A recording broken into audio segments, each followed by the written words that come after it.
Sejumlah pemimpin negara menolak rencana Amerika Serikat untuk mengakhiri perang di Ukraina.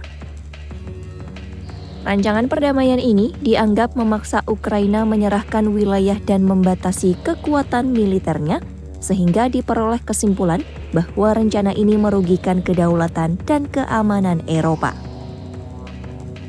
Proposal yang disebut sebagai Rencana 28 Poin disusun oleh pemerintah Trump untuk mengakhiri perang Ukraina dengan Rusia.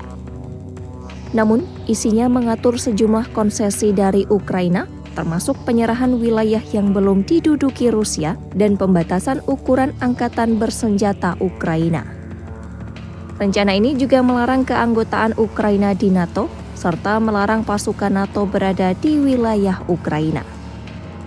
Presiden Amerika Serikat Donald Trump memberi batas waktu hingga minggu depan untuk persetujuan, namun mengisyaratkan bahwa batas waktu itu dapat diperpanjang jika ada kemajuan dalam negosiasi.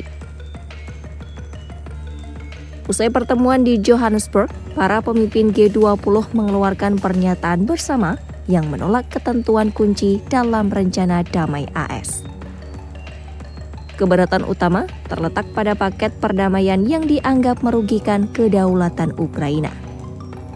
Jerman, Perancis, Inggris, Jepang, Kanada serta Uni Eropa memandang rencana Trump sebagai dasar negosiasi, namun tidak untuk diterima dalam bentuk saat ini. Presiden Perancis Emmanuel Macron menekankan bahwa yang dipertaruhkan adalah kedaulatan Ukraina dan keamanan Eropa. Ia menjelaskan bahwa negara-negara Eropa akan bekerja sama dengan Ukraina untuk merumuskan langkah berikutnya dalam perundingan. Di saat yang bersamaan, Ukraina menyampaikan sikap yang penuh kewaspadaan. Presiden Ukraina Volodymyr Zelensky menyampaikan keraguan mengenai proposal perdamaian tersebut dan menilai bahwa usulan itu masih menimbulkan pertanyaan mendasar. Zelensky menyampaikan bahwa perdamaian tidak boleh menghadiahkan atau memanfaatkan tindakan kepada pihak yang melukai masyarakat dan negara.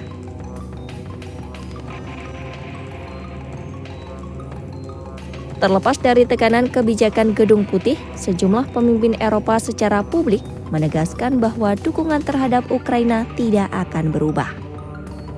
Sebab perang ini bukan hanya menyangkut Ukraina, tetapi juga kepentingan keamanan regional dan prinsip piagam PBB. Uni Eropa, Italia, Finlandia, Irlandia, Belanda, Norwegia, dan Spanyol menghadiri pertemuan pendukung Ukraina pada Sabtu pagi. Presiden Komisi Uni Eropa Ursula von der Leyen menjelaskan bahwa Ukraina dapat terus mengandalkan Uni Eropa karena konflik ini adalah ancaman terhadap prinsip piagam PBB dan keamanan Eropa.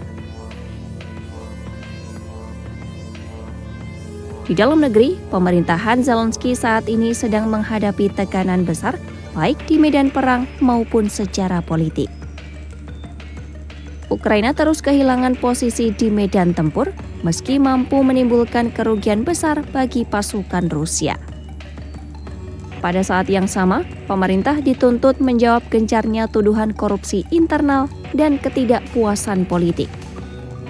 Zelensky menyampaikan bahwa negaranya mungkin menghadapi pilihan yang sangat berat antara mempertahankan martabat dan kerjasama internasional. Pertemuan di Johannesburg berlangsung di sisi KTT G20 tanpa kehadiran delegasi resmi dari Amerika Serikat. Trump memboikot forum tersebut dengan alasan ketidaksetujuan terhadap kebijakan Afrika Selatan.